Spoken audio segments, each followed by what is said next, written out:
coordinator, Devon Brown. We'll just jump right into questions. Jim, you want to start us off today? Sure. We've talked a lot about the two halves in Saturday night's game. Sir.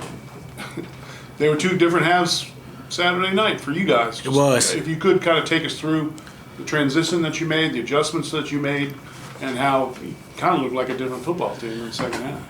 I think it started with us as a defense wanted to play a complete football game, right? And it was games that we came out of halftime starting fast, and it was games that we didn't start fast, right? So we wanted to make sure that in the locker room we reset our mindset. Hey, it's a 0-0 game. This is a fresh start of the game and come out really, really strong and really, really hot, right? I thought things that we did well across the board was we did start fast, right? Got 3 and out the first drive, which is really, really good, right? So we wanted to make sure every drive we went out there, we tried to get off the field and get off the field early. Right, it was early in the season, right? It's drives that went down 7, 9, 10 plays, and then hey, we forced a field goal, they score, right? We don't want to be on the field that long, so we try to make sure that was the emphasis this week. Of hey, starting fast, right? That's the first half, first quarter. That's when we get on the field. So I thought it was a big improvement by our defense. You're playing a conference newcomer. I don't know what experience you have playing against Missouri State. It's just what do you see from them about make them a little unique? You know what? I think they got some really good skill players, right? The quarterback do a really good job. They got a physical O-line, so I think this is going to be a really big challenge for us on defensively. They do a really good job of getting explosive plays in the pass game, right? The quarterback does a really good job. And I would tell our players, right, their skill guys similar to our skill guys, right? Every week, somebody in our receiver core will have a breakout game, right? It's not just one guy, right? So in that aspect, we got to understand that they have a bunch of guys that can make plays, and every guy going to have his game. So we got to make sure we eliminate explosive passes, right? Stay on top of these guys, but they have a really good receiver core, and the quarterback runs the show. Yeah, speaking of explosives, I think it was 5 plays of 20 or more allowed. Is that a pretty good number for you guys? You happy with that? I thought we could have did a better job, right? But again, anytime somebody don't get in the end zone, it's a good job for us, right? But I think we try to eliminate those across the board, right? I thought the things that we really did well was we got a 3 and out early on, right? They got 4 trips in the red zone, only scored 1 time, and we forced 3 field goals, right? So to us, right, it's a bend no break defense, right? At some point, right, they're gonna make a play, right? We all play football, they all get coached well, just like everybody across the country. But once they get down there, how can we force turnovers and make them force field goals down there, right? I thought it was a really good job starting fast and to start the game off. Going into halftime, got an interception, right? So that was really big for our defense. And then coming out of the half, right, hey, this is what they doing on us. And I thought our staff did a really good job of, hey, figuring out what they want to do on us, what was we not doing well as play callers and as players, and then putting that on tape. You hit on Jalen Lewis's interception to kind of close out that first half. He said he felt something in the wind to his post game. Talk to me about him and what he's been able to do so far for you. You know what? I was just talking to our players, man.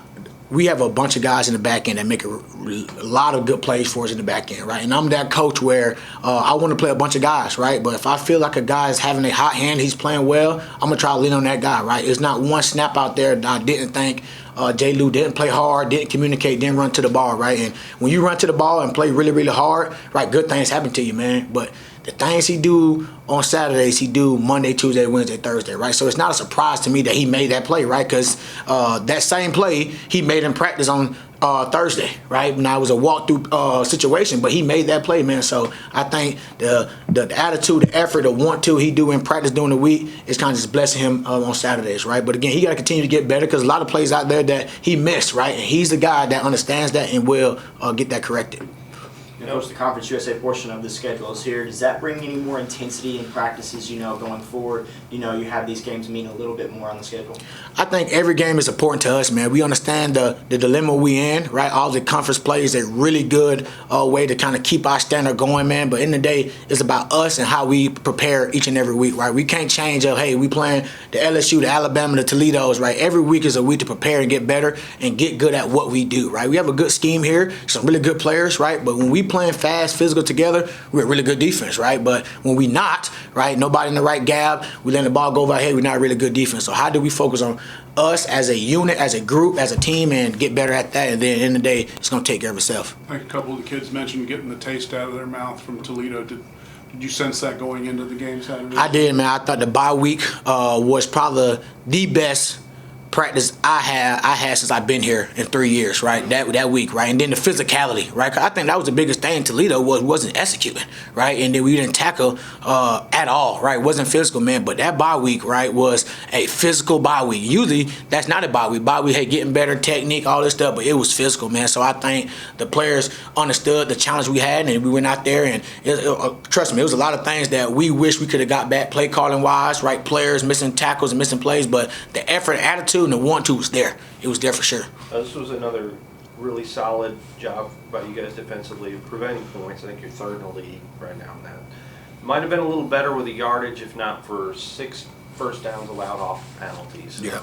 I mean, how do you correct that going forward? I think the biggest thing was I thought we did an okay job in the run game, right? Still gave up too many in the run game, in our opinion, right? But I thought we got better from the Toledo game to this game here, right? And then when you play with so much intensity and physicality, I think those combat penalties will come, right? Some of the pass interference, right? Those guys out there competing. Now, the ones we got to get better at is personal fouls, right? The late hits, right? Those things I think we can control, right? The guys running on the sideline, hey, we got to lay up, right? Then in practice, I'll tell them, hey, speed up on the sideline, right? Because I don't want the DBs to be soft, but understand, hey, once you step out of bounds, hey, you got to lay up. Hey, the official's gonna always protect the quarterback, right? So if it's close, just lay up off the quarterback, right? So some of the combat penalties, the pass interference, I can live with that as a coach, right? Because in the day, I want you to compete for the ball, right? So I'd rather you get a knock on wood, a pass interference, than let up a touchdown, right? But the personal fouls, I think those are the ones we have to clean up across the board. We made that a big emphasis this week.